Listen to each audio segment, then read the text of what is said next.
ಮಲ್ಲಿಕಾರ್ಜುನ್ ವಿರುದ್ಧ ಚನ್ನಗಿರಿ ಶಾಸಕ ಬಸವರಾಜ್ ಶಿವಗಂಗಾ ಅವರು ಸಿಡಿದೆದ್ದಿದ್ದಾರೆ. ಜಿಲ್ಲಾ ಉಸ್ತುವಾರಿ ಮಂತ್ರಿಗಳನ್ನೇ ಬದಲಾವಣೆ ಮಾಡಿ ಅಂತ ಪತ್ರವನ್ನು ಕೂಡ ಸಿಎಂ ಡಿಸಿಎಂಗೆ ಬರೆದು ಆಗ್ರಹವನ್ನ ಮಾಡಿದ್ದಾರೆ. ನಮ್ಮ ಜೊತೆ ಶಿವಗಂಗಾ ಅವರಿದ್ದಾರೆ. ಸರ್, ಪ್ರಮುಖವಾಗಿ ನೀವು ಈ ಮಟ್ಟಿಗೆ ರುಚಿಗೇಳೋದಕ್ಕೆ ಏನ್ ಸರ್ ಕಾರಣ?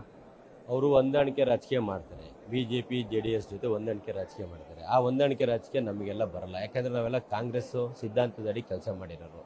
ಕಾಂಗ್ರೆಸ್ ಸಿದ್ಧಾಂತದಡಿ ಇವತ್ತು ಆಯ್ಕೆಯಾಗಿದೆ. ಇವರು ಬಿಜೆಪಿ ಜೊತೆ ಹೊಂದಾಣಿಕೆ ಮಾಡ್ಕೊಂಡು ನಾವಿಲ್ಲಿ ವಿಧಾನಸೌಧದಲ್ಲಿ ಬಿಜೆಪಿ ವಿರುದ್ಧ ಹೋರಾಟ ಮಾಡಿದ್ರೆ ಜನ ಏನಂತಾರೆ ನಮಗೆ? ಇವರೇ ನಾಟಕ ಮಾಡ್ತಾರೆ ಅಂತಾರೆ. ಆ ನಾಟಕ ಮಾಡೋಕ್ಕೆ ನಾನು ಒಪ್ಪಲ್ಲ.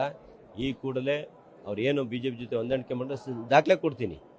ಉದಾಹರಣೆ ಬೇಕು, ದಾಖಲೆ ಕೊಡ್ತೀನಿ. ದಾಖಲೆ ನೋಡಿ ಮುಖ್ಯಮಂತ್ರಿಗಳು ಅವ್ರನ್ನ ಜಿಲ್ಲಾ ಉಸ್ತುವಾರಿ ತೆಗೆದು ಬೇರೆಯವ್ರನ್ನ ಹಾಕೊಡ್ಬೇಕಂತ ಮನವಿ ಮಾಡ್ತೀನಿ. ನೀವು ಪತ್ರದಲ್ಲಿ ಒಂದು ವಿಚಾರವನ್ನು ಪ್ರಸ್ತಾಪ ಮಾಡಿದ್ರಿ. DCC ಚುನಾವಣೆಯಲ್ಲಿ ಆಗಿರಬಹುದು, ಅಪೆಕ್ಸ್ ಬ್ಯಾಂಕ್ ನಿರ್ದೇಶಕರನ್ನ ಮುಂದುವರಿಸತಕ್ಕಂಥ ವಿಚಾರದಲ್ಲಿ ಇಲ್ಲೆಲ್ಲನೂ ಕೂಡ ಸ್ವಪಕ್ಷೀಯರನ್ನ ಕಡೆಗಣನೆ ಮಾಡಿ ಬಿಜೆಪಿ ಬೆಂಬಲಿತರವನ್ನ ಬೆಂಬಲಿಸಿಕೊಂಡು ಬರ್ತಾ ಇದ್ದಾರೆ.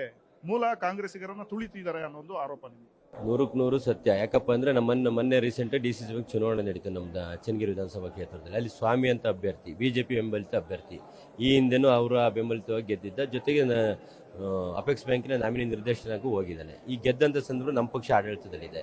ನಮ್ಮ ಒಂದು ಪಾರ್ಟಿದೆ ಅಪೆಕ್ಸ್ ಬ್ಯಾಂಕ್ ನಡೀತಾ ಇದೆ.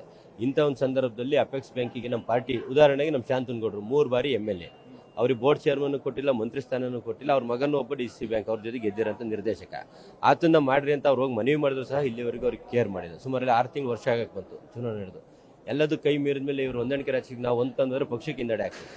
ನಮಗೆ ನಾನು ಗೆಲ್ಲೋದು ಒಂದು ಮುಖ್ಯ ಅಲ್ಲ, ಬರತಕ್ಕಂಥ ತಾಲೂಕ್ ಪಂಚಾಯತ್ ಜಿಲ್ಲಾ ಪಂಚಾಯತ್ ನಮ್ಮ ಕಾರ್ಯಕರ್ತನ ಗೆಲ್ಲಿಸ್ಕೋಬೇಕು. ಅವ್ರು ಹೇಳ್ತಾರೆ, ಅಲ್ಲಣ್ಣ ನಾವೆಲ್ಲರೂ ಅವನ ವಿರುದ್ಧ ಸ್ವಾಮಿ ವಿರುದ್ಧ ಚುನಾವಣೆ ಮಾಡಿದ್ದೀವಿ, ಅವನನ್ನು ಕರ್ಕೊಂಡೋಗಿ ನಾಮನಿರ್ದೇಶನ ಮಾಡಿ ಮಾಡ್ತೀರಾ ಅಂದರೆ ನಾವ್ಯಾಗ ನಿಮ್ಮ ಜೊತೆ ಇರಬೇಕು ಅನ್ನೋ ಮಾತುಗಳನ್ನ ಆಡ್ತಾ ಇದ್ದಾರೆ. ಆತಗಳನ್ನ ಕೂಡಲೇ ಆ ಸ್ವಾಮಿನೂ ನಾಮನಿರ್ದೇಶನ ವಜಾ ಆಗಬೇಕು, ಜಿಲ್ಲಾ ಉಸ್ತುವಾರಿ ಮಂತ್ರಿನೂ ಬದಲಾವಣೆ ಮಾಡ್ಬೇಕಂತ ಮನವಿ ಮಾಡ್ತೀವಿ. ಮೊನ್ನೆ ಶಾಸಕಾಂಗ ಪಕ್ಷದ ಸಭೆಯಲ್ಲಿ ಈ ವಿಚಾರಗಳನ್ನ ನೀವು ಹೇಳ್ಕೋಬಹುದಾಗಿತ್ತು. ಈ ರೀತಿ ಪತ್ರ ಬರೆದ್ರೆ ಬಹಿರಂಗವಾಗಿ ಪಕ್ಷಕ್ಕೆ ಮುಜುಗರ ತರಲ್ವಾ? ಮುಜುಗರ ಅಂತೇನಿಲ್ಲ. ಮತ್ತು ನಮ್ಮ ಮನವಿನ ಯಾವ ರೀತಿ ಕೊಡಬೇಕು? ರೆಕಾರ್ಡ್ ಆಗಬೇಕಲ್ಲ. ಬಾಯಲ್ಲಿ ಹೇಳೋದಕ್ಕೂ ಪತ್ರದಲ್ಲಿ ಕೊಡೋದು ಡಿಫ್ರೆನ್ಸ್ ಇರ್ತದೆ. ರೆಕಾರ್ಡ್ ಆಗಲಿ ಅನ್ನೋದಕ್ಕೋಸ್ಕರ ಪತ್ರದಲ್ಲಿ ಕೊಟ್ಟಿದ್ದೀನಿ. Thank you. ಸಿಎಂ DCM ಅಂದ್ ಏನಾದರೂ ರಿಪ್ಲೈ ಬಂತ ಸರ್? ಇಲ್ಲ, ನಿನ್ನೆ ಕೊಟ್ಟಿದ್ದೀನಿ, ಇವತ್ತು ಮಾತಾಡ್ಬೋದು.